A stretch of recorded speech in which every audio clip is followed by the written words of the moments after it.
Now, investors' appetite for funds that aim to improve the environment and society is rising. For instance, in Africa, the continent is said to be one of the recipients of the so-called Rhino Impact Bond. It's a $50 million note which is set to launch next year. It looks to boost the population of black rhinos by at least 10% around the world. CGTN's Travis Andrews explains how it'll work. Africa is facing a poaching problem, with the rhino arguably the #1 target. The species no doubt faces the threat of extinction. Black rhino populations have particularly dwindled, but through the Rhino Bond, conservationists are attempting to channel much-needed funds to protect the species. We're focused on 12% of the black rhino population in Africa. So there are sites in South Africa and sites in Kenya. And the idea with the Rhino Impact Bond is it's attracting investment funding. So we're bringing in new funding to rhino conservation, and we're also shifting the risk of funding from the donors to the investors. The fund is being driven through conservation capital, who are attempting to utilize the bond in a way which mitigates some of the threats facing black rhino populations.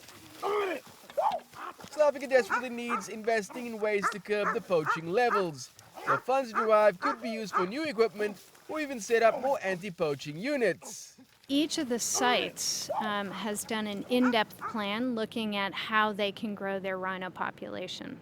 So each site is different. Some sites are facing severe poaching. Other sites need habitat in order to support a growing rhino population. So each of the sites has done a very detailed, rigorous work plan and budget. And so the budget will be distributed as per the needs of each site.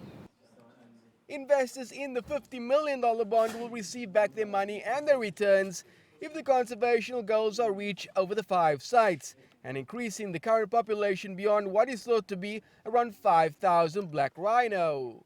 The bond has far broader applications than just rhino conservation. It can even be used to save the pangolin. It's also open to those seeking much broader conservational financial instruments, which aims to make a difference. It would be open to any interested investors. We are looking towards mostly family foundations and individuals interested in rhino conservation who would maybe traditionally would have considered donating, but it's now interested to see how they can access a financial product that can potentially produce a return as well as a conservation success story for them.